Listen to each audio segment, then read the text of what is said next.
자, 녹화 눌렀고요. 자, 1회차 때는 지금부터 공부의 맥락을 바꿔야 산다. 이제 전체적으로 어떻게 바꿔야 되는지는 이제 조금 감은 오셨어요? 네.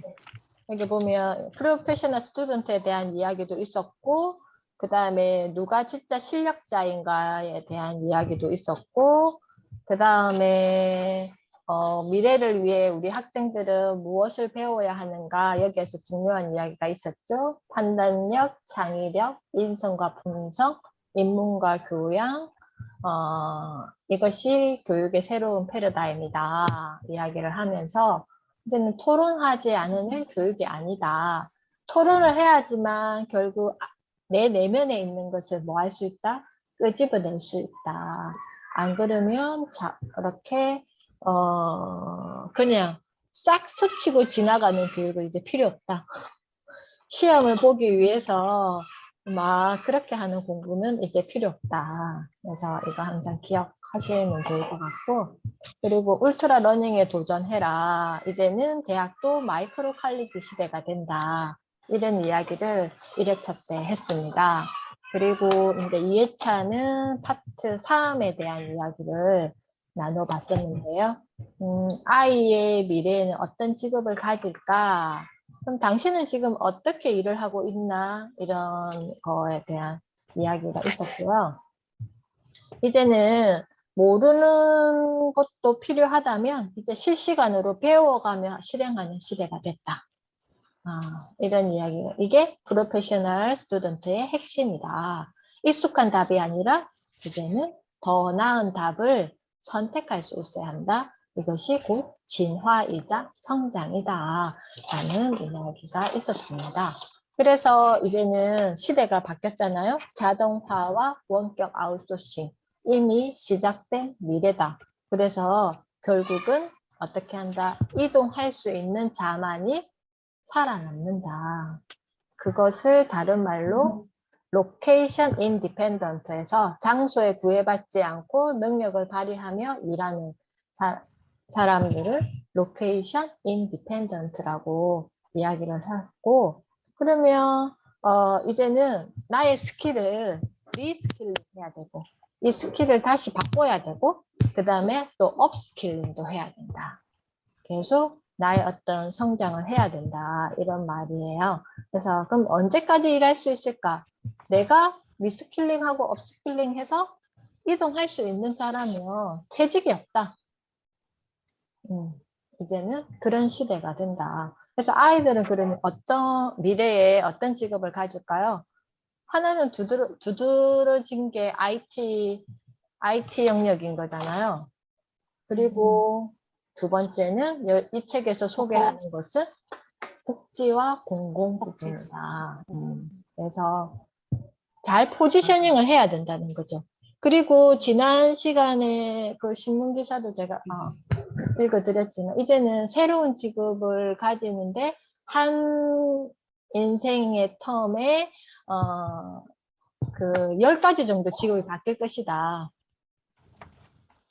그러면 이제 우리가 이것을 뾰족하게 공부해서 전공해서 나는 이것을 자격증만 있으면 평생 직장이 될 것이다의 시대는 아니다. 지금 많은 기업들이 그 IT으로 바뀌어 가고 있잖아요. 안 된다더니. 어윤태우님 어디 가셨을까요? 연결이 안 돼. 연결됐는데? 연결이. 아니, 저렇게 불안정하다고 자꾸 나와서. 그랬어요? 화면이 멈추더라고요. 됐어요, 이제. 됐어요? 반갑습니다. 우리 지금 지난 시간에 했던 거 복습하고 있었습니다. 네. 거인 깨우기님 기다린다고 복습하고 있었습니다. 감사합니다. 그래서 이제 아이들의 미래는 IT, 그다음에 복지와 공공 부분이다. 이런 직업들이 바뀔 것이다라는 이야기를 했었고요. 그래서 중요한 거는 이제는 시험에 좋은 성적으로 일자리를 얻는 방식을 고집하는 것은 난센스다. 그리고 공부하지 않은 부모가 변화도 모른 채 관성에 따라 자식의 미래에 관여하는 것은 제일 위험하다. 공부 안 할 거면 입을 닫아라 이 말이에요. 안 그러면 내가 자녀와 함께 소통을 하고 싶으면 공부를 해라. 결국 그 말을 하고 있는 거 아닐까 싶습니다. 그래서 당신은 로봇과 싸우는 게 아니라 이제는 언오리지널과 싸워야 된다. 이제는 오리지널을 고집하면 안 된다는 거예요. 그래서 자기만의 어떤 그 코어 콘텐츠가 있어야 된다는 거예요. 나만의 코어 콘텐츠. 근데 이게 너무 어떤 거창한 게 아니라 정말 사소한 거에서도 코어 콘텐츠가 될 수 있죠. 그래서 그 어제 MKYU에 보니까 그 학생 중에서 김해에 사시는 분인데 매일 새벽에 6시부터인가 신문을 읽어주시는 분이 계세요. 그 고미 선생님이시라고 그분이 학원의 영어 선생님이신데 아침 6시부터 매일 인스타에서 라방으로 신문을 읽어줘요. 그래서 NKYU에 그 강사 신청을 하신 거예요. 신문으로 트렌드 읽기. 근데 그게 채택이 됐어요. 그래서 다음 주 목요일에 라이브 방송하고 강의 개설이 된 거예요. 신문을 읽고, 그러니까 이분은 처음에는 학생들을 대상으로 수업을 하시니까, 아이들에게 어떤 바뀌는 미래에 대한 어떤 걸 트렌드를 읽어주고 싶었고, 그런 것도 있었고, 또 NKYU에서 계속 신문을 읽으라 해놓으니까, 이왕 읽는 거 좀 이렇게 제대로 읽자 해가지고, 아침마다 그렇게 라방을 했는데, 오늘이 290 며칠인가? 이제 일주일은 그래가지고, 이제 그게 쌓인 나의 어떻게 보면 코어 콘텐츠가 된 거잖아. 그래서 강의를 개설할 수 있어. 근데 만약에 이분이 그냥 신문만 읽었더라면 NKYU에서 그거를 트렌드 잘 읽어주는 사람으로 인정했겠어요? 안 했겠죠. 안 했을 거잖아. 근데 정말 새벽에 매일같이 그렇게 신문 읽어주기 쉽지 않거든요. 그분이 6살 딸이 있는데 어쩔 때는 애가 울고 일어나가지고 울고 엄마 찾아와요. 방송 중에. 그러면 애를 안고 막 그거를 마무리를 하는 거예요. 그래서 그런 것도 하나 이해가 될 거고, 뭐가 됐든 내가 꾸준히 1년만 그것을 한다면 그게 나의 코어 콘텐츠도 될 수 있다. 예를 들어서 정말 사소한 거. 내가 아침에 일어나자마자 나를 위해서 물 2컵을 360을 하루도 빠짐없이 마셨어. 그러면 그 물 2컵을 마심으로써 내가 나에게 주어진 긍정적인 에너지들이 있을 거잖아요. 그러면 그걸 가지고 나의 코어 콘텐츠를 만들 수 있다는 거예요. 그래서 이거를 너무 전문적인 어떤 영역이라고 생각 안 하셨으면 좋겠어요. 정말 새벽에 아침에 일어나서 1분 내가 나를 위한 시간을 만나는 거 1분 모닝 루틴 해가지고 그것도 코어 콘텐츠가 될 수 있는 거예요. 그래서 이제는 로봇과 싸우는 게 아니라 언오리지널과 싸워야 된다. 프로페셔널 스튜던트가 되어 스타트업 하라. 여기까지가 지난 시간에 이야기했던 것입니다. 자, 이번 주 주제는요. 프로페셔널 스튜던트를 위한 진짜 공부는 무엇일까 해서 여기 보면 5가지 트렌드가 나옵니다. 테크놀로지 공부, 동공부, 트렌드 공부, 예술 공부, 생존력 공부 그렇게 해가지고 이야기를 쭉 하고 있는데요. 자, 그러면 오늘 이제 마지막 시간이니까 이 부분을 읽었을 것이라고 생각하고 우리 혜정님은 어떠셨어요? 이 부분을 읽으면서.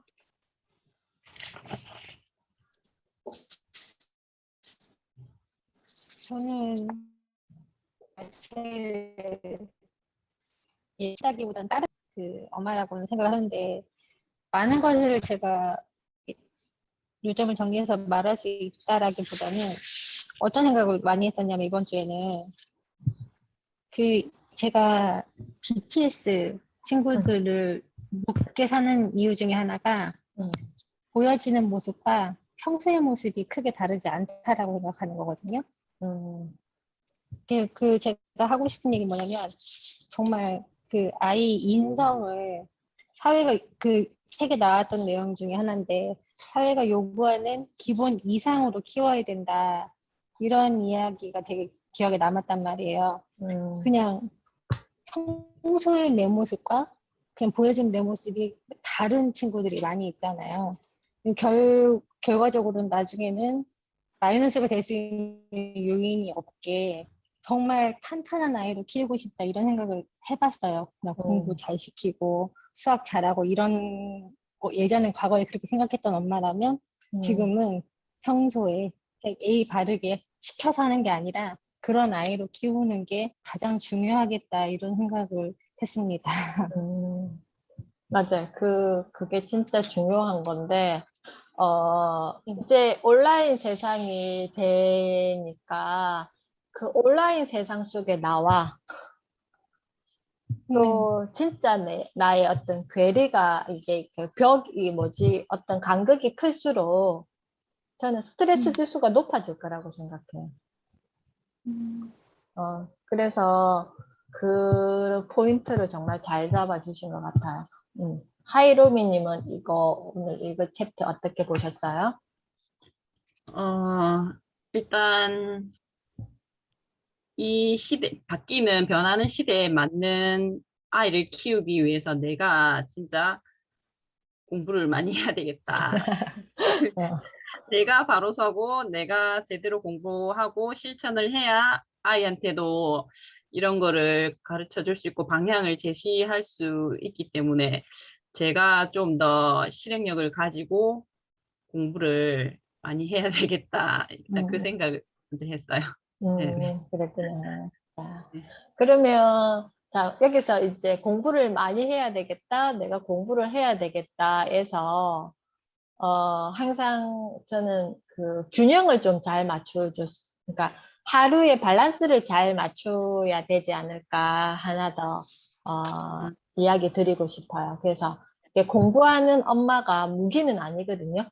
음, 어, 그래서 그, 그 하루의 밸런스를 잘 맞춘다는 것은 뭐냐 하면은 가족을 챙기는 거, 그 다음에 또 살림을 사는 거, 그 다음에 저는 또 이 먹거리, 먹는 거, 그러니까 식사를 준비하는 거, 그 다음에 저는 나한테 쓰는 이 시간, 그러니까 공부, 성장하기 위해서 쓰는 시간, 그리고 저는 직장을 다니니까 이 일하는 시간. 방금 제가 5파트를 이야기했어요. 음. 네, 알겠습니다, 주비님. 방금 보세요. 첫 번째, 가족을 챙기는 거. 그 다음에, 살림을 사는 거. 그 다음에, 먹는 것도 되게 중요하잖아요. 먹는 거. 그 다음에, 저는 직장 일과, 그리고 나 성장. 이걸 다 5손가락, 그러니까 20%, 20%, 20%, 20%, 20%. 그래서 100을 하루 속에 집어넣는다는 거죠. 그래서 이게 엄마가 성장할 거라고 욕심내면 이 밸런스가 깨지면 이게 풍선이라고 공이라고 생각해 볼게요. 이게 한쪽에 쭉 바람이 이렇게 너무 많이 들어가면 얘가 탱탱 생기가 있지 않아. 볼이 튕기지가 않는다. 그러면 이쪽에 조금 늘어지려고 하면 여기도 조금 당겨줘야 되고, 당겨줘야 되고, 당겨줘야 되고, 당겨줘야 되고, 당겨줘야 되면 이게 공이 항상 통통 이렇게 신선하게 튕겨요. 그래서 내가 성장을 할 거다, 공부를 할 거다, 뭐 나를 위한 시간을 보낼 거다 하면 내가 가족을 위해서도 그만큼의 시간을 보내야 된다. 그리고 식사 시간은 정말 가족들이 위해서 막 만찬을 차리는 게 아니라 그냥, 아, 그냥 따뜻한 이 식탁이구나의 느낌이 되게끔. 저도 어제 같은 경우에는 예를 들어서 6시, 5시 반에서, 5시 20분에서 6시까지 선생님들 회의하고 6시부터 7시 반까지 스터디가 있었어요. 그러면 퇴근하고 집에 가면 식구들은 손가락 빨고 있어요. 저녁 먹더라고. 근데 3명 다 방학이야, 지금. 저희 남편도 선생님이라서 방학이죠. 큰아들도 방학이죠. 딸도 방학이죠. 저 혼자 하루 종일 바빠 죽어요. 그래서 전부 다 자기 침대에 널브러져 있는 거예요. 그랬을 때 저는 어떤 기분이 들까요? 어, 그런데 저는 아까 그랬잖아. 내가 직장에서든지 나를 위해서든지 저는 충전을 하고 집에 올라가는 거예요. 어떻게 보면. 이 스터디라는 것은 나를 위한 시간인 거잖아. 1시간 반. 그러면 가족들은 나를 위해서 기다려 준 거예요. 어떻게. 근데 어중간하게 부엌에 누가 들어가면 더 일이 많아져요. 아예 손을 안 대는 게 저는 더 편해요. 그래야지 빨리 하고 빨리 맞춰요. 그래서 가자마자 이제 어차피 저는 항상 기본적으로 세팅은 되어 있으니까 김치찌개 하나 끓이고 반찬 2개 세팅하고 수박 미리 잘라 놓은 거 딱 그 과일 그릇에 딱딱 세팅하고 식당 매트 딱딱딱 해가지고 4명 딱 앉아서 밥 먹기 위해서 준비하기까 15분. 음. 그래서 밥을 먹으면서 대화하면서 한 20분 정도 식사하고 5분 안에 이제 설거지 할 거를 딱 세팅 시켜 놓고 그러니까 한 8시 반. 그래서 강아지 산책을 시키러 갔어요. 딸이랑 같이. 강아지 산책 시키고 아이랑 이야기하면서 오자마자 이제 샤워하고 딸 방에 가서 또 뒹굴뒹굴 하면서 같이 좀 놀다가 쉬다가 10시에 나와서 설거지를 그때 했어요. 한 15분 정도 하고 이제 나머지 제가 숙제할 게 있어가지고 다시 이제 한 1시간 정도 더 하다가 잤는데 이게 밸런스를 나 엄마 지금 이거 해야 돼. 그러니까 너희들 좀 가만히 있어. 나 방해하지 마. 이런 마음으로 엄마의 성장을 욕심내면 이 밸런스가 깨져요. 그래서 가족들이 더 요구하는 게 많아질 거예요, 엄마한테. 맞아요. 제가 맞, 몇 달 전까지 그랬거든요. 어, 그래서 지금은 조금 그 저에 대한 공부를 조금 줄였어요. 그 몇 달 전에 비해서. 그게 균형이 흐트러지니까 응. 가족들이 좀 힘들어 하더라고요. 힘들어 그래서, 하는데 그게 안 좋은 영향이 나한테 오지 않아요. 네네네, 맞아요. 예, 응. 그래서 좀 균형을 맞추려고 지금은 좀 줄이긴 줄였어요. 그래서 네. 이게 엄마의 성장, 방금 하이로미님 말씀하신 것처럼 이 엄마의 성장을 생각할 때 내가 지금 이거를 하루 속에 균형을 맞추고 있나 없나를 항상 생각하셔야 돼요. 그래야지만 혹시 가족에게 무슨 문제 상황이 발생하잖아요. 그러면 나머지 80%가 얘를 도와줘요. 잘 음, 해결할 수 있게. 근데 너무 한쪽으로 이게 많이 커져 있으면 만약에 제가 직장 생활을 80%를 두고 20% 가지고 쪼개서 산다고 생각해 보세요. 그러면 이 직장에서 무슨 일이 생기면 그게 엄청 큰 일이 돼버리는 거예요, 저한테. 음, 근데 직장을 20%도 똑같이 뒀기 때문에 나머지 충전되어 있는 80%가 있잖아요. 그래서 이거 문제 상황을 잘 해결하게끔 도와주는 거예요. 음, 그러니까 저도 오늘 뭐 어떻게 보면 방송을 촬영하는 거는 저 인생에 있어서 엄청난 일인 거잖아, 이게. 근데 네. 그것도 하나의 그 20% 속에서 하나의 파트로 들어가 있는 영역이기 때문에 큰일이 아니라는 거지. 그래서 그 뭐 작가님하고 피디님하고 시간 맞추고, 근데 나는 9시 반부터 10시 50분까지 오전 시간이 된다. 미리 말씀드리고, 그렇게 하는 게, 그러니까 내 어떤 감정이나 내 리듬을 깨지 않는 거죠. 어떤 특별한 일이 나에게 왔을 때. 그래야지만 똑같이 내 모습, 아까 우리 혜정님 말씀하신 것처럼, 내 모습을 그대로 보여줄 수 있으니까. 어제 선생님들이 장난친다고 저한테 원장님 풀 메이크업 해야 되는 거 아니에요? 머리하고. 드레스도 뭐 뭔가 옷을 좀 특별하게 입어야 되는 거 아니에요? 막 이러는 거예요. 그래서 내가 그냥 그런 농담도 했었는데 그런 밸런스가 깨지면 내가 엄청 어색하겠죠. 그죠? 그래서 우리가 항상 성장의 어떤 키워드를 가지고 나를 성장시키고 싶다면 아까 이야기했던 다른 부분도 그만큼 더 신경 써라. 그래서 항상 밸런스를 잘 맞춰라 이야기를 드리고 싶어요. 자, 유영님은 어떠셨어요? 아, 네. 저도 지금 여러 가지를 하고 있지만 좀 공부를 예전에도 이런 걸 좀 읽었었는데 정말 트렌드 분석가라는 게 참 매력적인 직업인 것 같고 참 우리가 먼저 알고 아이들한테 전해주고 좀 지도해야 되는데 전 그게 좀 힘들더라고요. 제가 배워도 아이한테 지도하면 아이는 잘 안 따라와서 그게 좀 힘들어서 아, 좀 어떤 공부 더 해야 되나 이런 생각을 좀 해봤어요. 그러니까 이건 아이에게 내가 배워서 가르쳐 준다의 마음을 빼면 돼. 가르쳐 준다는 마음 빼요. 내가 배워서 이거를 아이에게 가르쳐 준다는 마음을 빼면 일단 내 몸에 힘이 빠져요. 근데 내가 이걸 배워서 우리 아이에게 이게 필요하니까 내가 이걸 가르쳐 줘야지 하면 내 몸에 일단 힘이 들어가. 그러면 아이는 그런 엄마를 밀어낼 거예요.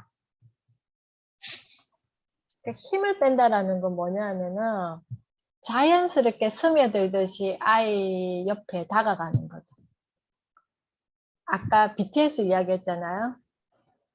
BTS 버터 다음으로 요즘에 또 그 빌보드 차트 1위 한 곡이 뭐지? 이제 슬쩍 물어보는 거야, 아마. 그럼, 그 노래는 들어봤어? 어때? 너는 어때? BTS는 어떻게 저렇게 지금 그냥 더 이상 비교 대상이 없을 만큼 저렇게 잘할까? 그러니까 그 코드에서 시작하는 거죠. 그게 엄마가 공부를 하고 안 하고의 차이죠. 그럼 아이가 좋아하는 게 있을 거잖아. 저희 딸 같은 경우에는 축구를 좋아하니까 신문 기사에 축구 기사가 나오면 저는 쭉 찢어가지고 책상 위에 그냥 잘 올려놔줘요. 그리고 그냥 어제 경기가 있었거든요. 어제 월드컵 예선전 있었는데 뉴질랜드하고 했는데 졌다 하더라고. 그래서 어저께 밥 먹는데 아이가 아빠한테 월드컵 경기에 얼만큼 승률이 있어야지 경기에 올라가냐고. 그래서 내 팀이면 안전하려면 2승이고 그냥 평은 뭐 1승 1무 1패 정도 되지 않겠나 뭐 이렇게 둘이서 이야기를 하더라고요. 그러면 지금 일단 1패가 됐으니까 뭐 이런 이야기를 자연스럽게 할 수 있는 거잖아요. 네. 그래서 이번에 축구 경기에 이 어떤 지금 그 선수들이 지금 출전하며 그 선수들의 어떤 역량이 어떤지 아이로부터 저는 브리핑을 받죠. 받으면서 근데 엄마 이번 축구팀들은 이 조들은 전부 다 침대 축구를 해 이렇게 이야기를 하더라고요. 그래서 침대 축구가 뭐야? 물어봤어요. 그랬더니 그냥 들어눕는 팀들이래요. 그냥 뭐 하면 들어눕고 뭐 하면 엄살 피우고 이런 액션들을 되게 많이 한다 하더라고요. 근데 이게 보세요. 내가 막 배웠다고 아이한테 이야기하는 게 아니잖아요. 그냥 자연스럽게 아이의 말 속에 제가 들어가고 있잖아요, 지금. 그러면 혹시나 거기에서 내가 월드컵에 대한 어떤 정보라든지 올림픽에 대한 정보를 들었으면 아이에게 이야기해 주는 거죠. 그런 식으로 잘 틈을 보는 거예요. 엄마의 성장은 때를 잘 맞춰야 돼요. 뭔가를 어느 포인트에 내가 들어가면 되는지. 틈새 공략을 잘 해야지 무턱대고 이 아이에게 내 시간대로 내 말을 그냥 이렇게 하면 아이들은 준비가 안 돼 있잖아. 들을 준비가. 그래서 듣기 싫은 말이 될 수도 있기 때문에 그런 거를 한번 잘 고민해 보시면서 자연스럽게 그냥 생활 속에서 이렇게 하면 어떨까 생각합니다. 거인 깨우기님 어떠셨어요, 이 책은? 저는 처음에 이제 이게 되게 부담스럽다고 한 게 이 부분 때문에 그런 거거든요. 내가 이거를 다 해야 되는 거야? 이걸 어떻게 다 해서 애한테 이거를 다 어떻게 하나하나 알려주나 이제 그런 생각을 많이 했는데 수업을 들으면서 조금씩 정리가 돼가더라고요. 음. 이게 어느 부분에서 어떻게 연결이 되는지가 이제 조금씩 보이고 애한테도 어떻게 다가가야 될지 항상 이제 생각하면서 행동을 하게 되니까 좀 더 정리가 좀 되는 느낌이 들면서 이제 어떻게 해야겠다가 조금씩 나오기 시작을 해서 그게 조금 더 나아지기 시작한 것 같아요. 그 처음에 거인교육은 그렇게 말씀하셨잖아요. 책 보고 나서 괜히 더 맞아요. 겁났다고. 근데 방금 그 말씀해 주신 게 엄마가 공부했기 때문에 해석되어지는 말이잖아. 그죠? 그래서 엄마가 공부를 안 했으면 그 말조차 내가 내뱉지 못할 거잖아. 그냥 그거는 나와 별개야 라고 이렇게 이야기하고, 그걸 하는 사람들은 또 따로 있겠지, 생각하고, 나는 나대로 또 이렇게 생각할 수 있으면, 그 내 마음에서 시대의, 나의 어떤 생각과 이런 어떤 것들이 이 변화하는 시대의 리듬을 타기가 어렵게 되는 나가 되겠죠? 그러면 이게 리듬을 탄다는 게 아이의 성장과 함께 같이 리듬을 타고 간다라고 생각하시면 돼요, 엄마는. 그래서 그런 어떤 내용들이 여기 있는데, 여기 보면 이제 공교육, 사교육보다 뭐가 더 중요해졌다? 가정교육.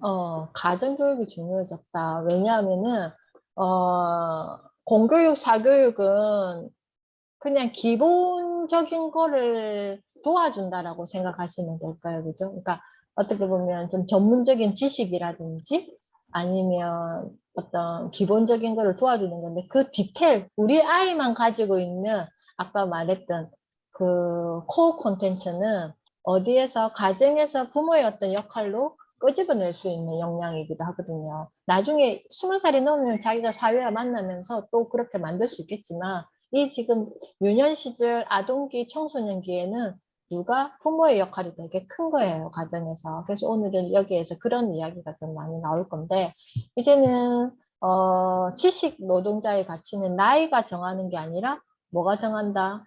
나의 실력이 정한다. 실력이라는 거는 결국 내가 계속 업스킬링, 리스킬링 되어야지만 가능한 영역이잖아요. 그래서 능력은 의지가 아니다. 뭐다? 실행의 결과다. 아까 제가 서두에 고미 선생님 말씀드렸던 신문 트렌드 읽기 그분 말씀드렸던 것처럼 그분이 뭐 한 10일 하고 안 했으면 그런 강사의 어떤 역할을 할 수 없었을 거잖아요. 근데 200 며칠 동안 한 게 그의, 이력이 되는 거예요. 이력도 되고 능력을 긍정받은 거죠. 왜? 많은 사람들이 찾기 때문에. 그러니까 저도 아침에 그분의 라방을 듣고 신문을 읽으면 훨씬 더 또 다른 관점으로 볼 수 있더라고요. 그래서 저도 도움은 많이 돼요. 그래서 실행의 결과다 능력이고 내가 했는지 안 했는지. 나는 만약에 작심 3일 컨셉이라면 작심 2일만 하세요. 그래서 하루 쉬고 또 작심 2일 하고 하루 쉬고 계속 짧게 세팅시키는 거야. 그래서 남들 30일 하고 남들 100일 하고 그게 신경 쓰지 마세요. 나한테 포커스를 맞춰요. 그래서 작심 2일, 2일짜리를 만들면 되지. 책 하루에 5페이지 읽을 거야. 이틀 동안. 잘했네. 하루 쉬어. 그 다음에 또 이틀짜리 또 만드는 거야. 그러면서 이틀은 되네. 그러면 하루만 더 늘려볼까? 그러면 3일짜리를 하나 만들어보고 3일도 되네. 그럼 또 하루 더 늘려보자. 이렇게 내가 나의 능력치를 실행을 조금씩 늘려가면 내 템포에 맞춰서 할 수 있는데 저 다른 사람은 100일 했대. 새벽 기상 300일 했대. 뭐 이런 거 신경 쓰지 마시라는 거예요. 그러면 이미 그 불안 심리가 되게 커져가지고 내가 추진하는데 그게 이렇게 계속 나를 붙들고 있을 거예요. 그래서 지금 당신에게는 언러닝이 필요하다. 배운 것을 잊어버리고 끝나는 게 아니라 새로운 것을 다시 배워야 한다. 우리 학교 다닐 때 배웠던 것들 엄청 그때 열심히 공부했잖아요. 그죠? 뭐가 됐든 시험 준비한다고 막 밤새서 공부도 해보고 막 그랬는데 그거 지금 이 바뀌는 시대에 쓸 수 있어요? 없잖아요, 그죠? 근데 시대가 너무 빨리 바뀌고 있는 거지, 지금. 그러니까 이제는 바로바로 새로운 것을 다시 배워야 한다. 그게 21세기의 필수임을 예고한 말이다. 뉴 노멀 시대에 새로운 것과 익숙한 것을 손을 들어주는 경우가 있는데 이것은 새로운 것을 받아들이는 걸림돌이 바로 과거의 경험이다, 지식이다. 나 이만큼 배웠는데, 나 이거 아는데, 나 때는 이런 거 하니까 이거 맞았는데, 왜 지금은 맞지 않아? 이런 것들. 그러면 정말 어제 했던 게 오늘 달라질 수도 있잖아요. 그래서 인공지능은 지금 매일매일 머신러닝 하면서 딥러닝 해가지고 나의 이거를 키워나가고 있어. AI의 능력치를. 나도 마찬가지 그 템포대로 해야 돼. 나도 우리 러닝머신에서 그거 하듯이 러닝을 머신 해야 된다. 계속 내가 업데이트 시키고 어제는 이만큼 알았으면 오늘은 이만큼 조금 더 알고 그러다 보면 이게 나중에는 복리가 생겨요. 성장의 복리가 생긴다고. 어느 지점에. 이틀 시작했던 게 3일 되고 3일 했던 게 되면서 이틀짜리가 10개 모였다고 생각해 보세요. 그러면 나는 이틀짜리를 10개 하면 5개 프로젝트를 완성한 나의 이력이 생기는 거예요.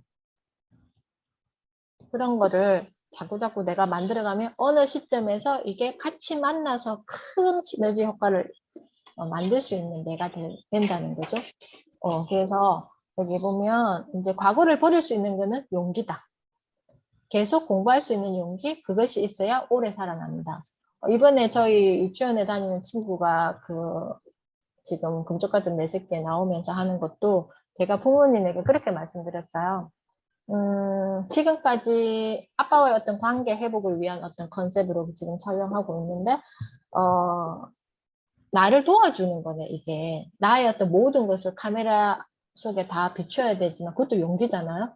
용기이지만, 내가 그것을 계기로 더 나은 우리 가족의 모습으로 살아가기 위해서 용기 내지 않으면 안 되는 상황이었기 때문에 용기를 내었고, 또 최선을 다해서 주변 사람들 도와주니까, 이제는 이 가족이 더 건강하게, 더 나아지게 오랫동안 갈 수 있다는 거죠.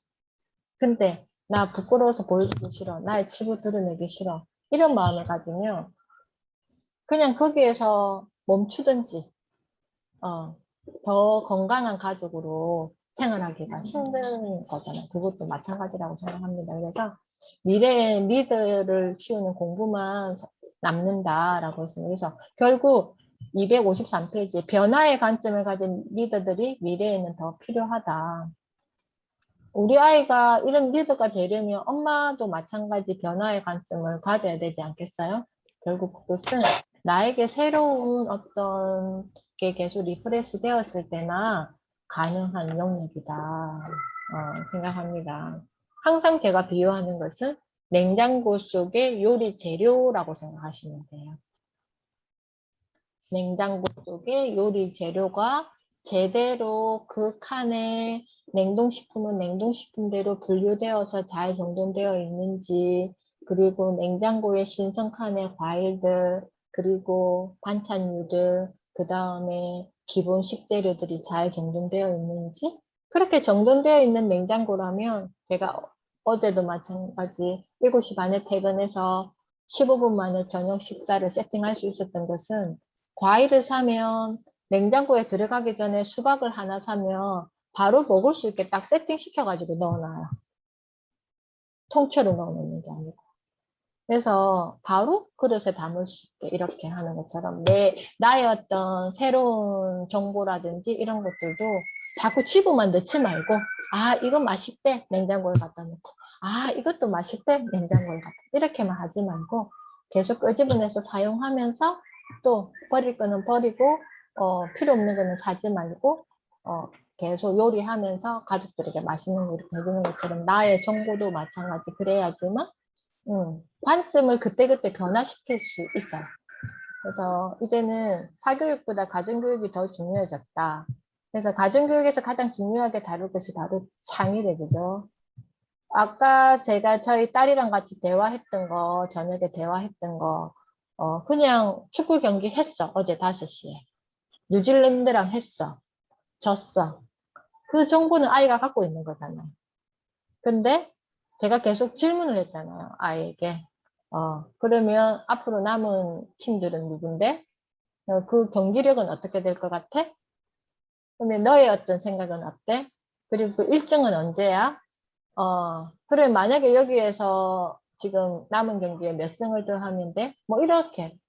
그들의 어떤 경기 전적은 어떻게 돼? 이걸 계속 제가 질문을 하잖아요. 그러면 아이는 자기 머릿속에 생각하는 것과 기본 정보를 가지고 엄마한테 어떻게 한다? 브리핑을 해주는 거잖아요. 그리고 또 모르는 거를 물어보면, 아이가 또 대답해 줄 거고, 자기가 또 그걸 모르면 또, 이건 내가 지금 모르고 있는 거네를 알아챌 수가 있는 거예요.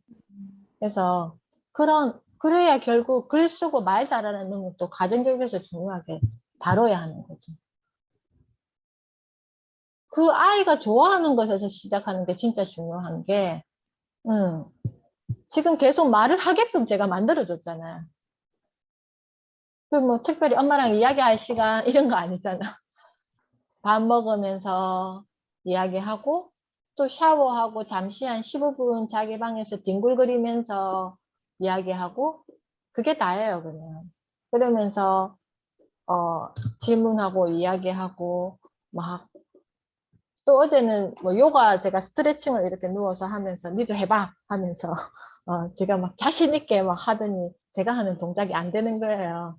그러면서 또 깔깔깔 웃고 또 자기가 또 되는 거는 나는 안 되니까 또 지도 깔깔깔 웃고 그러면서 막 서로 몸에 대한 어떤 이야기도 할 수 있고 그런 것 같아요. 그래서 그게 결국은 탐색이고 관찰이고 글을 잘 쓰려면 탐색을 잘해야 되거든요. 사람들을 잘 관찰해야 되고 저도 유치원에서 2008년 10월부터 2020년 2월까지 매주 원장 칼럼을 500몇 편 적었어요. 매주 한 편씩 적었어요. 2008년 10월부터 2020년 2월까지 매주 부모님들한테 보내는 원장 칼럼을 매주 적었어요. 그러려면 저는 매주 아이들을 관찰했어야겠어요. 아이들의 이야기를 적기 때문에 아이들을 관찰하지 않으면 그 한 편의 글을 쓸 수가 없었어요. 그리고 또 관찰하죠. 제가 이번 주에 부모님한테 들려주고 싶은 이야기가 뭔지를 계속 머릿속에 생각하고 있는 거예요. 그러면 뭘 본 것, 정보들을 허투루 그냥 안 하죠. 그래서 부모님들과 소통도 그렇게 하고 또 그걸 가지고 또 이야기거리도 되고 이렇게 하면서 관찰하는 능력이 어떻게 보면 그 시간에 키워졌던 것 같아요. 왜 그때 제가 2008년 10월에 그 글을 적기 시작했냐면은 그때 저희 둘째 아이가 3살이었거든요. 3살이었는데 큰아이가 10살이었죠. 근데 제가 엄마의 모습이 다르니 아이가 달라지구나를 그때 제가 발견하게 된 거예요. 큰아이 때 엄마의 모습과 둘째 아이 때 엄마의 모습이 저는 달랐거든요. 그래서 큰아이는 되게 힘들었고 둘째 아이는 자연스럽게 성장하는 모습을 알게 되면서 이거는 부모 교육이 되게 중요하구나 생각을 해서 그때부터 매주 한 편씩 원장 칼럼을 쓰기 시작했어요. 왜냐하면 매주 엄마들 불러서 제가 부모 교육을 할 수가 없잖아요. 그러니까 글이라도 이렇게 적어서 해야 되겠다 생각해서 그렇게 했는데 마찬가지 이것도 가정에서 부모님들이 내 아이가 관심 가지는 거를 잘 관찰하다 보면 아이에게 자연스럽게 질문하게 되고 아이가 또 끄집어내서 이야기할 수 있는 기회를 만나는 거고 가정교육은 기능적 학습력이 아니라 뭐 하는 거다. 그냥 인간 대 인간으로서 아이에게 인간을 대하는 태도를 가르치는 게 핵심이죠. 그 축구에 대한 영역을 이야기하자면 왜 그 나라 사람들의 축구는 침대 축구를 할까? 그 사람이 어떤 문화라든지 그 나라 사람들 문화라든지 아니면 그 축구 구단의 어떤 뭐 뭔가가 있을 거잖아요. 근데 월드컵 때 그 나라를 대표하는 거기 때문에 그 나라의 어떤 거일 수도 있잖아요, 이게. 그래서 그런 거를 이야기하면 아이가 사람을 보게 된다는 거죠. 사람에 대해서 생각하게 되고, 사람에 대해서 또 이야기하게 되고, 그리고 우리나라 축구 선수들, 저희 작은 아이는 이승우를 되게 좋아하는데, 저는 박지성을 좋아하고, 손흥민을 좋아하고, 또 이렇게 좋아하는 이게 스타일이 달라. 그래서 각자가 왜 그 사람이 좋은지에 대한 이야기를 하고, 그러니까 사람에 대한 이야기를 하는 기회를 좀 많이 만들어요. 평소에. 엄마가 좋아하는 거, 엄마가 이거 느끼는 거, 사람에 대한 이야기를 하면 아이도 마찬가지 또 그런 이야기를 저한테 들려주거든요. 그게 결국 인문학적 관점을 가질 수 있는 가정교육의 기초 역량이라고 생각해요. 그래서 오늘도 아빠랑 제가 면담을 하면서 아빠가 내 자신에 대한 말을 이렇게 끄집어내기를 되게 힘들어하고, 그리고 아이에 대해서 칭찬해주기를 되게 부끄러워하고 하기 힘들어 하셔서 어렸을 때 내가 어떤 말을 듣고 싶었는지를 한번 생각해보자 라고 제가 말씀드렸어요.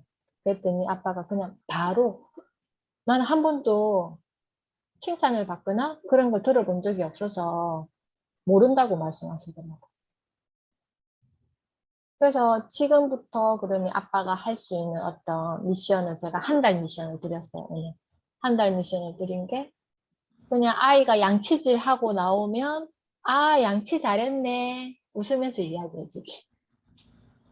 아이가 냉장고에서 혼자 간식 꺼내 먹으면 아, 혼자서 간식 꺼내 먹었어? 그렇게 그냥 웃으면서 이야기해주기. 그 미션만 제가 드렸어요. 왜냐하면 내 마음에 있는 걸 끄집어내서 이야기하는 게 되게 힘드니까 일단 눈에 보이는 대로 말하기인데 그 말을 했을 때 내 마음의 느낌이 어떤지 한번 느껴보시라고 제가 말씀드렸거든요. 그러니까 이게 개인마다 말을 할 수 있는 능력치가 다 달라요. 아무리 좋은 말이고 아무리 이렇게 말해야 돼 공식이 있어도 개인의 능력치가 다 다르기 때문에 그 사람에게 맞는 미션을 드려야지만 실행할 수 있거든요. 그게 인문학적 관점을 가진 사람은 그 사람에게 맞는 말이 뭔지를 잘 알 수 있어요. 근데 이거는 학습을 통해서 일어나는 영역이 아니거든요. 엄마 아빠와의 관계를 통해서 일어나는 영역이에요. 그래서 2살 때 아이의 뇌는 60%가 완성이 돼요. 6살 때 90%가 완성이 돼요. 나머지 10%는 6살부터 12살까지, 그러니까 사춘기가 되기 전까지 채워요. 그게 어떤 영역이냐면은 방금 이야기했던 이 정서의 영역. 근데 정서의 영역은 학습지 한다고, 좋은 장난감 한다고, 예쁜 옷 입는다고, 좋은 데 가서 체험한다고 일어나는 영역이 아니에요. 평소에 엄마가 어떤 표정으로, 어떤 말의 온도로, 말의 색깔로 아이에게 관심 가지고 이야기해 주는지에 대한 건데, 그걸 잘 경험한 친구들은 다른 사람에게 그렇게 할 수 있는데, 어렸을 때 그걸 경험하지 못한 친구들은 그 12살이 넘었으면 굉장히 이거는 힘든 영역이에요. 배우기 힘든 영역. 그래서 태교와 영아기 시기가 되게 중요하다고 이야기하는 거. 그리고 유아기 때 6살까지 되게 중요하다고 이야기하는 게 바로 그런 어떤 뇌 발달의 영역이 숨어 있기 때문에. 그래서 지금이라도 내가 이런 어떤 표정과 말의 온도를 잘 생각하면서 내 아이에게 이야기를 한다면 아이도 엄마의 표정, 엄마의 말을 통해서 그 사람이 들리는 말로 할 수 있는 어떤 인문학적 소양이 발달될 것이다. 저는 생각하거든요. 그래서 이거 진짜 중요해요. 여기가 별 5개 정도 하면 어떨까 싶은 챕터였는데, 그리고 공부 공동체는 우리 엄마들이 또 많이 경험했잖아요. 지금 우리가 이렇게 하는 것도 어떻게 보면 공부 나눔이고 공부 공동체고 이거 했을 때 얼마나 새로운 것을 또 얻을 수 있는지 지금 경험하고 있으니까 이건 굳이 말씀 안 드려도 충분히 아실 수 있을 것 같습니다. 그리고 특이점이 다가오면 공부도 달라진다. 이거 제가 몇 년 전에 엄마들 우리 유치원에 교육 설명회 때 제가 이 부분 이야기했던 적이 있었거든요. 특이점이라는 건 뭐예요? 이 기술의 진보가 이제 인간의 진화를 넘어선다는 거죠. 그래서 이 뒷장에 보면 미래학자 레이 커드와일은 2005년에 이런 말을 했어요. 특이점이 온다. 그래서 제가 그때 신문기사에서 이 기사를 보고 특이점이 뭐야? 그 사전을 찾아봤던 기억이 있어요. 근데 인공지능이 인류지능의 총합을 넘어서는 시점을 2045년이라고 했는데 이 코로나 덕분인지 때문인지 몰라도 더 앞당겨질 것 같다는 저는 생각이 들어요. 너무 급격히 모든 것들이 IT로 다 전환시키고 있기 때문에. 그래서 2030년이면 인간의 뇌와 인공지능을 연결하는 기술이 나오고 인간은 더 뛰어난 지능을 갖춘 존재가 되면서 사이보그화 될 수 있다고 예측했다. 그래서 그렇기 때문에 이 가정교육에서 일어나는 이 인문학적 관점, 인간을 대하는 관점, 관계 이게 더 중요하다는 거예요. 진짜 우리 아이들이 스마트 세상 속에서 내가 지금 뭐 어떤 행동하는지도 모르고 어떤 감정을 가진지도 모르면서 살아갈 수 있는 세상이 돼버렸기 때문에 메타버스에서 친구 만나고 메타버스에서 여름 휴가 보내고 메타버스에서 쇼핑하고 메타버스에서 공부하는데 그럼 나는 어디 있지? 그죠? 그래서 이게 더 중요하다. 이런 진화 속도를 따라잡는 사람들만 기회가 주어진다. 실천하며 배운다. 뭐 이런 말을 했는데 그러려면 이제는 우리가 어떻게 해야 되나? 다양한 주제의 책을 읽고 다양하게 배워보고 다양한 사람들과 어울리며 자신이 어떻게 살아갈지 구체화시켜야 한다. 그래서 저희가 NKYU나 아니면 NKYU에서 많은 공부를 하죠. NKYU에서 정하는 북드라마, 뭐 NKYU에서 제안하는 자율전공.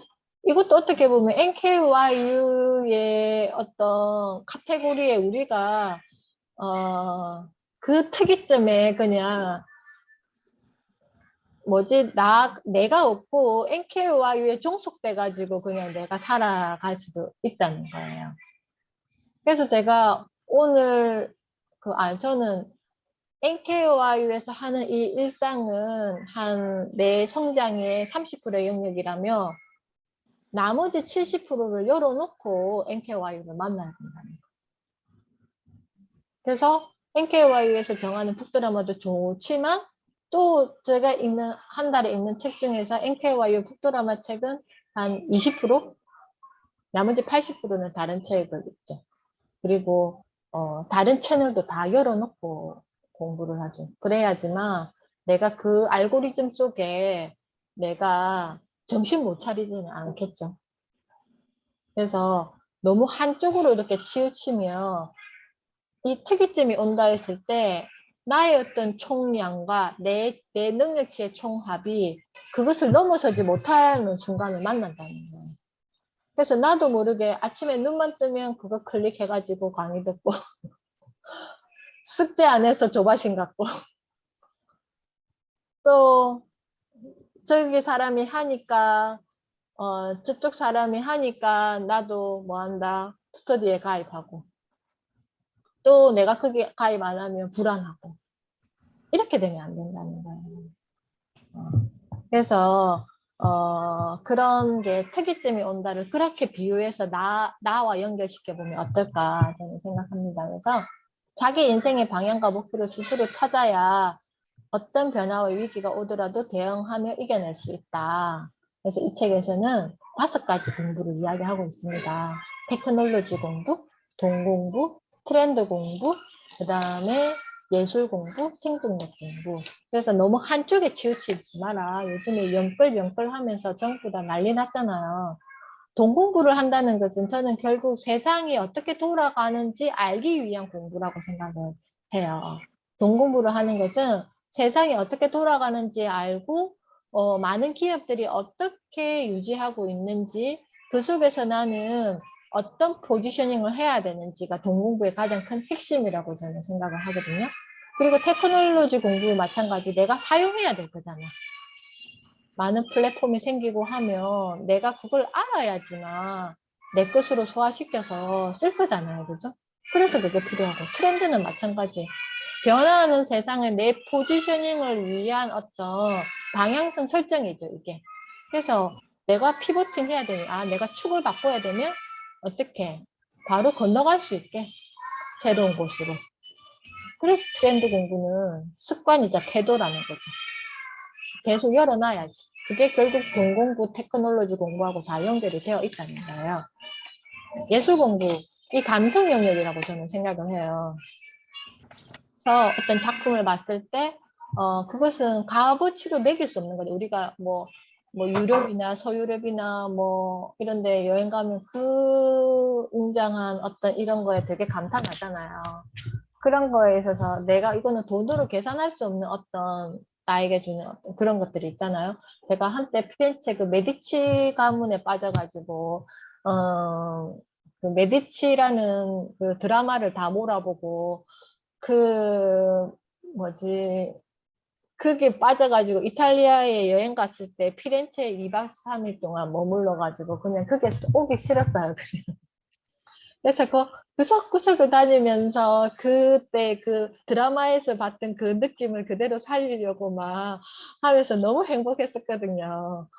그리고 갔다 왔어도 그게 계속 여운이 남아가지고 그와 관련된 막 역사책부터 시작해가지고 다른 거 막 자료들 이만큼 초코처럼 뽑아가지고 막 공부하면서 그때 진짜 행복했어요. 행복하고 레오나르도 다빈치 그 책도 이만큼 두꺼운 거를 다 읽고 막 푹 빠져가지고 그런 거 했을 때 되게 새로운 어떤 세포가 생긴다 해야 되나? 내 몸에서. 그게 예술 공부였던 것 같아요. 그리고 생명력 공부. 내가 일단 살아야 되잖아. 어떤 상황이 오든지 정말 내가 살아내기 위한 공부인 거죠, 이거는. 그래서 어떻게 보면 이기적이고 계산적이고 포용적인 공부가 필요하다. 너무 뾰족하게 공부하지 말자. 두리두리 하면서 내가 포지셔닝을 할 때, 나의 코어 콘텐츠를 세상과 연결시킬 때, 그럴 때는 정말 뾰족하게 할 수 있게 평소에 나의 어떤 공부의 역량을 좀 키우자. 키워야지만 좀 유연하게 대처할 수 있어요. 어제 사실은 NKY에서 전화가 왔어요. 다음 주 화요일에 꿈꾸라 라방 하는데 이번 주에 특집으로 능력자 학생 컨셉으로 한대요. 근데 자율 전공을 제가 제일 많이 듣고 있대요. 학생들 중에서 그래서 그래요 하면서 근데 제가 다음 주 화요일에 닥치고 여행 컨셉으로 지금 제주도 가는 일정이 있었단 말이에요. 11시에 여기서 배를 타고 그래서 다음 주 화요일은 제가 그게 참석할 수 없고, 다음에 혹시 기회 되면, 혹시 이런 기회가 있으면 미리 연락을 주시면, 저도 직장에 있는 사람인지라 스케줄을 조절해서 갈 수 있는지 없는지 말씀을 드리는데, 이렇게 갑자기 연락 주시면 저도 그렇게, 참여할 수가 없다고, 이제 그 정도만 말씀드렸는데, 공부를 하다 보니까 자꾸 이렇게 세상과 연결이 되는 것 같아요. 뭐가 됐든. 내가 원하든 원하지 않든. 그런데 거기에서 잘 포지셔닝 해야 되는 게 무조건 지금 이거 아니면 안 돼라는 것보다 그냥 아닐 때는 아니라고 거절하기도 하고 또 할 수 있으면 하기도 하고 그게 너무 큰 내가 NKY에서 정말 열심히 공부는 하고 있지만 그게 내 삶의 다는 아닌 거죠. 그래서 이게 아까 처음에 말씀드린 그 균형을 잘 맞춰야 되는 거예요. 내가 이것보다 더 중요한 것은 이거고, 그 밸런스가 지금 잘 맞나, 맞지 않나? 그럼 내가 그걸 막 욕심내면 그 나머지 팀들과 약속했던 모든 일정이 다 엉망이 되는 거잖아요. 그런 어떤 밸런스 맞지 않은 어떤 삶은 오히려 그게 더 방해가 될 수 있으니. 그래서 항상 우리가 선택해야 되는 순간들이 있잖아요. 살면서. 뭐가 됐든. 그럴 때, 포용적인 공부, 이렇게 프로페셔널 스튜던트의 진짜 공부를 하고 있다면 선택을 할 때 정말 내 나름대로 나중에 후회되지 않고, 아, 네가 멋지게 잘 선택했네. 이렇게 뭔가 나에게 이야기해 줄 수 있는 내가 되지 않을까? 저는 생각을 해요. 그래서, 책 수업은 여기서 마칠 거고요. 이제 각자 한번 이야기 하고 이제 마무리하겠습니다. 거인깨우기님 이제 이렇게 3회 수업을 했는데 어떠셨어요? 저는 신문 읽기랑 이게 연결돼서 한 거라 이제 음. 그때부터 항상 이렇게 생각했던 그런 이제 고민들이 여기서 하면서 더 방향성이 있어지고 내가 부족한 게 뭔지를 일단은 많이 깨달았어요. 요거 하면서도 내가 이 부분이 정말 부족했구나. 그걸 보면서 애를 더 이제 그러면서 애를 보니까 애가 좀 더 좀 관찰하니까 더 이제 더 다가오는 거예요. 아, 제가 저기서 어려워할 수도 있겠구나 해서 그래서 갈수록 더 좋아지는 것 같아요, 저는. 아, 그랬구나. 갈수록 좋아지고 있다. 네, 하이루미님은 어떠셨어요? 네, 저는 이때까지 책을 그냥 혼자서 그냥 읽기만 했었거든요. 그래서 항상 읽고 나면, 뭐, 나중에 시간이 좀 지나면 무슨 내용인지 기억이 잘 안 날 때도 있고, 이거를 뭐 제 삶에 적용을 한다거나 이렇게 하지는 못했었는데, 이렇게 이제 책을 읽고, 이렇게 토론 수업을 하면서, 좀 책에 대해서 좀 더 여러 사람의 의견도 듣고 하면서 내 생각도 얘기를 하고 하면서 좀 책에 대해서 좀 깊이 이해를 하고 내 삶에 어떻게 적용할 수 있을까 이렇게 생각도 해보는 계기가 되었고요. 그리고 조금 더 이제 요 수업 끝나면 제 생각을 한 번 더 정리를 해서 이제 앞으로 어떻게 방향을 설정해서 나가야 될지 그런 것도 좀 더 고민할 수 있게 돼서 좋은 시간이었습니다. 아, 네. 자, 우리 유영님은 어떠셨어요? 저는 아이고 현주쌤에 대해서 정말 많은 것을 알게 되면서 너무 좀 존경스러운 면이 많아서 그게 좀 이 책보다 더 많은 인상이 깊었고요. 그리고 제가 1강에서 녹화를 했는데 소리가 안 들렸잖아요. 그때 제가 진짜 듣고 싶었던 게 있었거든요. 뭐냐면 학교에 대한 생각을 바꿔야 된다는 부분이었었는데 그게 어떻게 정리가 됐었는지가 너무 궁금했어요. 학교에 대한 어떤 개념 정리를 다시 하자. 그래서 우리가 예전에는 학교에 가서 아이들이 많은 공부를 하고 뭔가 이렇게 학습을 해주는 공간이다. 학습을 도와주는 공간이다. 해서 이제는 이게 마인드를 바꿔야 되는 게 학교는 내 아이의 하루를 규칙적이게 만들어준다. 아침에 일어나서 아이 몸을 그쪽에 가게끔 만들어주고 그리고 점심때 맛있는 밥도 주고 그리고 다양한 사람을 만나게 해준다. 친구도 만나고 선생님도 만나고 그리고 계속 선생님도 바뀔 거잖아. 네. 그래서 거기에서 내가 공부를 하고 싶으면 하는 거고 굳이 힘들면 그러니까 그 관점을 학교 입구로 공부라고 생각하지 말라는 거야. 그래서 학교라는 공간은 우리가 만약에 온라인 수업을 지금 아이들이 많이 해봤잖아요. 어땠어요? 엉망이에요. 엉망이잖아. 근데 학교라는 공간은 그걸 해결해 주잖아. 몸을 일으켜서 지우 안녕. 몸을 일으켜서 가방을 매서 가서 만나 친구들 인사하고 선생님 안녕하세요 인사하고 1교시 하고 2교시 하고 3교시 마치고 내가 맛있는 밥 주네. 내가 안 차려줘도 되네. 그리고 또 그 시간에 대한 어떤 개념 정리를 해주는 공간 그리고 다양한 사람을 만나게 해주는 공간 그것이 뭐다? 학교다. 그래서 앞으로는 공교육, 사교육보다 뭐가 더 중요하다? 가정교육이 중요하다라고 지금 마지막 시간에 이야기해 주는 거예요. 그래서 공교육, 사교육에 너무 많은 걸 바라지 마시라는 거예요. 그래서 기본 세팅을 잘 딱 해놓고 하자. 그런 이야기를 했어요. 아무튼 이 책이 하여튼 많이 좀 이렇게 앞으로 배워 나가는 데 있어서 많은 지침이 될 것 같고 그래서 참 고마운 책인 것 같아요. 맞죠. 그래서 이제 7월 말이잖아요. 이제 8월에는 저도 지금 고민하고 있는 게 이거 어차피 엄마도 수업은 계속 할 거예요. 이제 제가 올해 약속한 책이 6권이었기 때문에 3권 책 수업을 했고 이제 2학기 때 3권의 책은 그거는 뭐 3회차가 됐든 4회차가 됐든 뭐 유튜브 라방이랑 이렇게 수업을 할 거고 그리고 신문 우리 수업 9월 달에 하기로 했잖아요. 신문으로 토론하기 수업은 원래 이 멤버들이 신문으로 토론하기 방에 있던 멤버들이었거든요. 그래서 칼럼을 읽고 또 그거는 또 다른 맥락으로 하는 거라서 줌으로 수업하는 거는 이제 오늘로서 마치고 9월 달에 신문 토론 제가 모집하면 아마 여기 계시는 분들은 다 들어오실 것 같고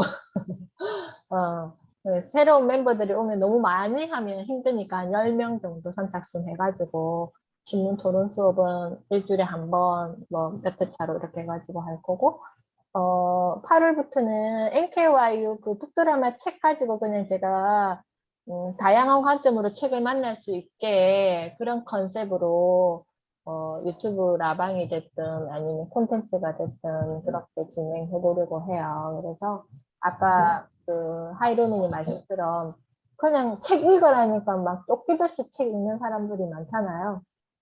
그래서 정말 나와 연결지어서 책 읽을 수 있게 또 그런 컨셉으로 제가 책을 만나는 거를 이렇게 한번 기획을 해서 해보려고 하는데 또 뭐 오늘 수업은 마지막이지만 다음에 또 9월에 우리 8월 또 여름 잘 지내고 9월에 신문 토론하기 방에서 또 만나서 또 새로운 저 많이 모아놨어요. 30 몇 개 모아놨는데 지금 토론할 거라고. 칼럼을 막 지금 쟁여놓고 있는데 빨리 하고 싶은데 저도 막 몸이 한계인지라 그래서 일단 뭐 이렇게 시작했더니 또 이런 다양한 시간을 만날 수 있어서 저도 좋았고 다들 또 잘 여기 참여해 주셔서 감사드립니다. 저희도 감사합니다. 또 고맙습니다. 학교에서 만나고 또 이렇게 만나면서 계속 인연을 이어갈게요. 저 항상 저희 유치원 엄마들한테 하는 말은 입학은 있으나 졸업은 없다. 맞아요. 그래서 정답이십니다. 입학을 했으면 이제 졸업은 없다. 그런 마인드로 현주쌤과 함께 하겠습니다. 네, 감사합니다. forever. 네. 식사 맛있게 하세요. 네, 맛있게 식사 드세요. 맛있게 하세요. 네, 지우 안녕.